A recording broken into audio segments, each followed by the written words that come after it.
Tempo de semear. Este é o tema da série de mensagens deste, que é o primeiro mês do ano, o mês de janeiro. O fim de um ano e o início de outro é o período em que geralmente planejamos, estabelecemos alvos, alimentamos expectativas a fim de que coisas boas aconteçam conosco. E por ser assim, este período pode muito bem ser compreendido como tempo de semear, um período para lançarmos sementes. Não sei se você já fez esta pergunta para você mesmo, mas aproveitando a ocasião, o que você quer colher em 2024? Quais são os frutos que você deseja neste ano? O que você quer alcançar? Quais são as conquistas a serem buscadas? Saiba de uma coisa, irmão e irmã, o que você quer colher neste ano não cairá pronto do céu. As coisas não acontecerão do nada, num passe de mágica. É preciso semear. Semear é a ação que antecede a colheita. Sem semear, não há colheita. Sem semear, não há frutos, não há conquistas, não haverá mudanças. O texto que acabamos de ler, Gálatas, no capítulo 5, do 6º ao 10º versículo, é um dentre os vários outros textos da Bíblia que se utiliza da metáfora semear e colher em relação ao que fazemos hoje para se obter amanhã. É uma metáfora que fala sobre decisões no presente, tendo em vista consequências para o futuro. De forma muito clara e direta, o texto nos diz: não vos enganeis, de Deus não se zomba, pois aquilo que o homem semear, isto também colherá. Porque o que semeia para a sua própria carne, da carne colherá corrupção. Mas o que semeia para o Espírito, do Espírito colherá vida eterna. O texto fala em semear para a carne e semear para o Espírito. Em outras palavras, ele nos ensina que se semearmos coisas boas, vamos colher coisas boas. Se semearmos coisas ruins, vamos colher coisas ruins. E não tem como ser diferente. Não tem como semear joio e colher trigo. Não tem como semear pedra e colher pão, e assim por diante. O texto se encerra com a ênfase no fazer o bem. E não nos cansemos de fazer o bem, porque a seu tempo ceifaremos, ou seja, colheremos, diz o versículo 9. E no versículo 10 nós temos: enquanto tivermos oportunidade, façamos o bem a todos, mas principalmente aos da família da fé. Quando nos voltamos atentamente para este texto em que lemos, percebemos 3 atitudes importantes sobre semear e colher, tendo em vista o ano de 2024. Em primeiro lugar, a primeira atitude: é preciso semear. É preciso semear. No 7º versículo encontramos a afirmação: aquilo que o homem semear, aquilo que o ser humano semear, aquilo que eu, que você, que nós semearmos, o sujeito da ação somos nós. A decisão é nossa. A escolha do que semear é nossa. E para que coisas boas aconteçam, para que tenhamos um ano diferente, melhor conosco mesmo em algumas áreas da nossa vida, é preciso semear. O texto nos diz: aquilo que o homem semear, isto também colherá. Muitos textos da palavra de Deus foram escritos tendo como pano de fundo o ambiente rural, o campo, o lidar com a terra. Semear é fundamental porque desta prática depende a vida. É preciso preparar a terra, lançar a semente, cuidar da plantação, pois sem isto, sem a colheita dos grãos e dos frutos, não há alimento, e sem alimento não há vida. Da mesma forma, irmãos e irmãs, isto acontece em todas as áreas da nossa vida. É preciso semear no âmbito da vida familiar, em relação à vida financeira, semear no que se refere à formação e ao crescimento profissional. É preciso semear, lançar sementes para a construção ou fortalecimento de amizades verdadeiras. É preciso semear no âmbito da saúde física e emocional, ou seja, em relação ao eu, em relação ao nosso interior, às nossas emoções. É preciso semear também no âmbito da nossa espiritualidade, da nossa fé, da nossa vida com Deus. Sem semear, frutos não serão colhidos. Não serão colhidos porque Deus não fará tudo sozinho. Nada vai acontecer se ficarmos de braços cruzados. Nem mesmo a fé e a oração aqui devem ser usados como amuletos. Isto é, eu vou orar insistentemente, vou me dedicar à oração, a jejum, vou confiar intensamente e assim Deus fará o que eu quero, o que eu desejo. Não é assim, irmãos e irmãs. Deus não é o nosso servo, não é alguém como o gênio da lâmpada, para que basta pedir, basta jejuar, basta orar, e Ele atenderá o que queremos. O que queremos, o que almejamos, não acontecerão sem decisão, sem dedicação, sem responsabilidade e planejamento da nossa parte. Há coisas que nós não conseguimos fazer, que fogem do nosso controle e capacidade. Então, aí sim, Deus tem que fazer por nós.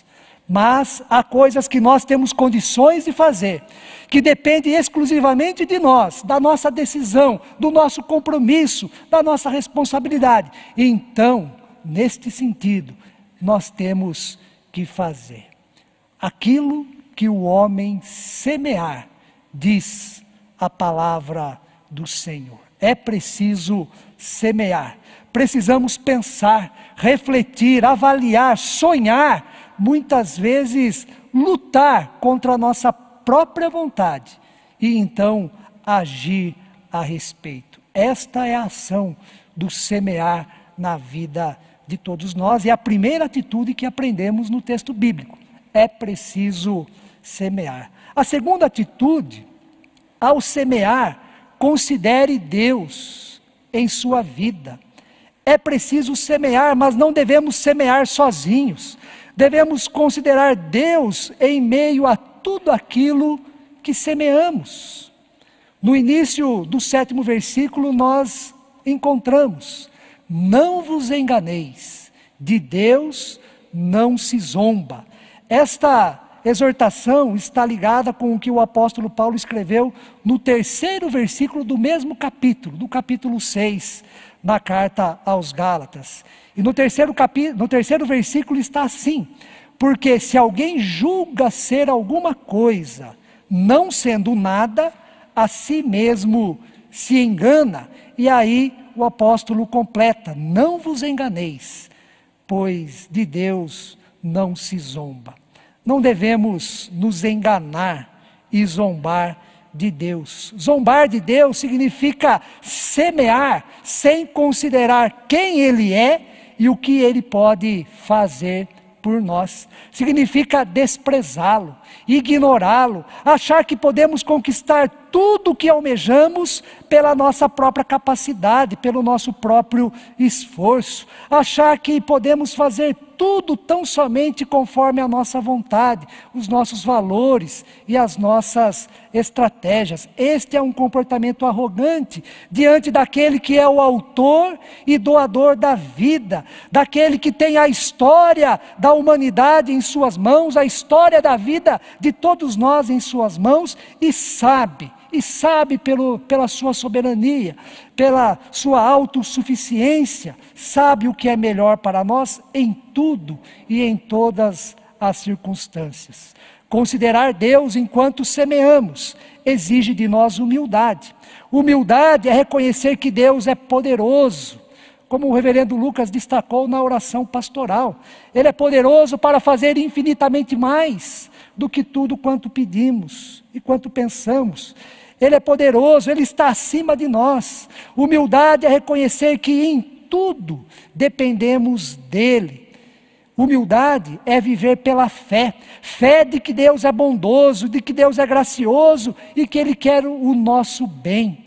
Humildade é aceitar o fato de que, quando não colhemos aquilo que semeamos, ou aquilo que semeamos não saiu do jeito como queríamos, isto não é castigo, isto não é punição, não é para nos prejudicar, não é falta de amor e muito menos que Deus nos abandonou, mas é sim pela fé, cuidado, proteção, livramento, é a vontade soberana de Deus sobre a nossa vida e também sobre as nossas vontades.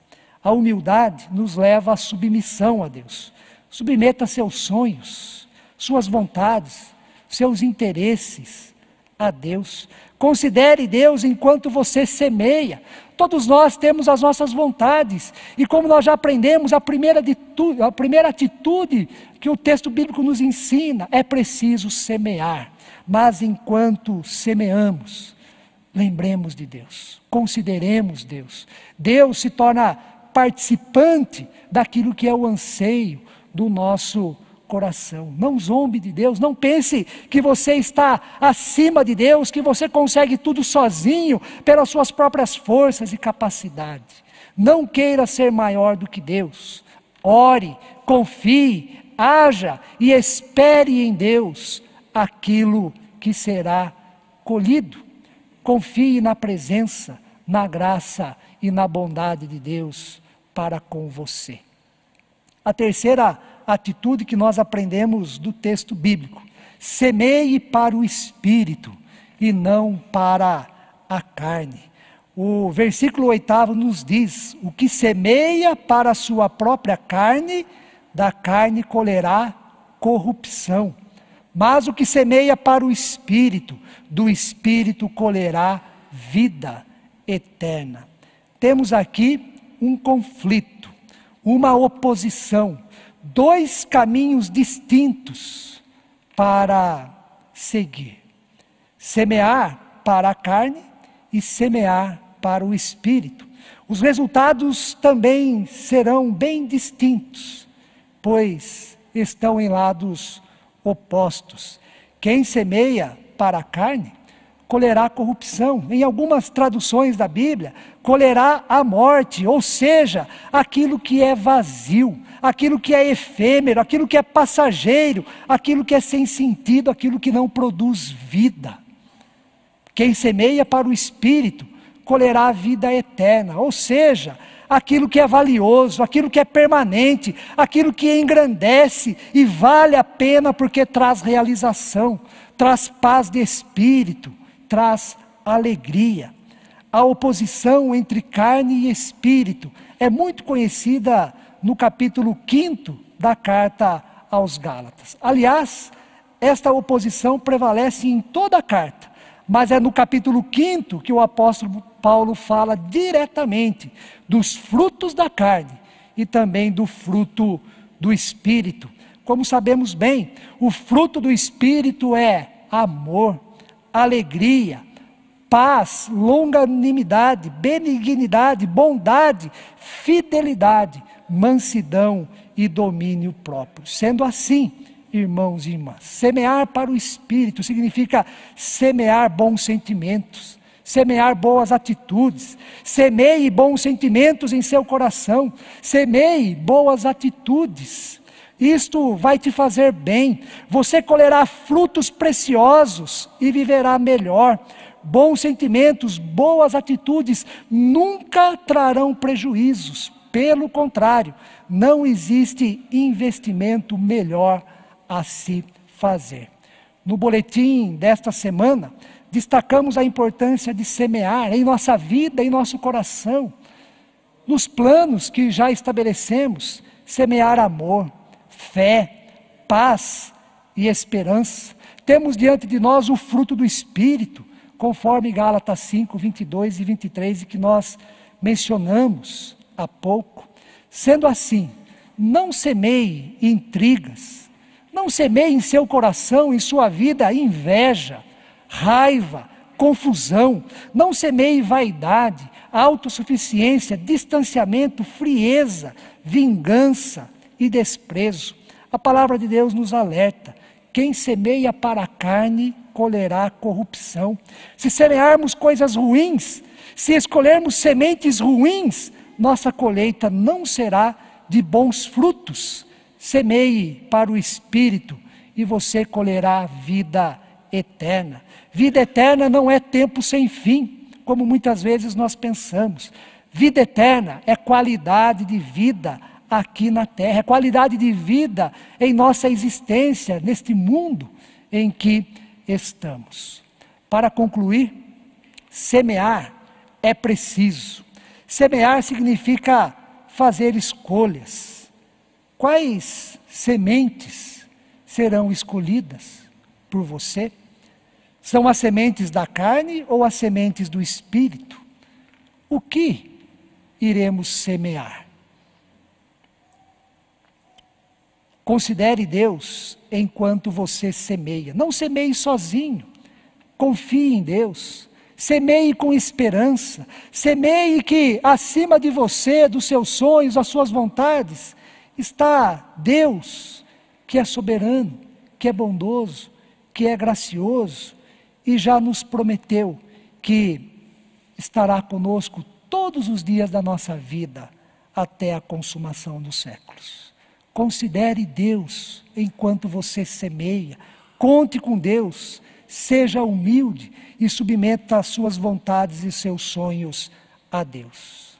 Semeie para o Espírito, não para a carne. Semeie para o bem, semeie coisas boas. Esta é a promessa que temos no texto bíblico. Não nos cansemos de fazer o bem, porque a seu tempo colheremos. Que este seja o período para todos nós, para mim e para você, um período de lançar sementes, tempo de semear, e sendo assim, que Deus, na sua graça e infinita bondade, conceda a todos nós, 2024, um ano de colheita de coisas boas, de coisas que edificam, de coisas que nos transformam cada vez mais à imagem do seu Filho Cristo Jesus. Que Deus assim nos abençoe.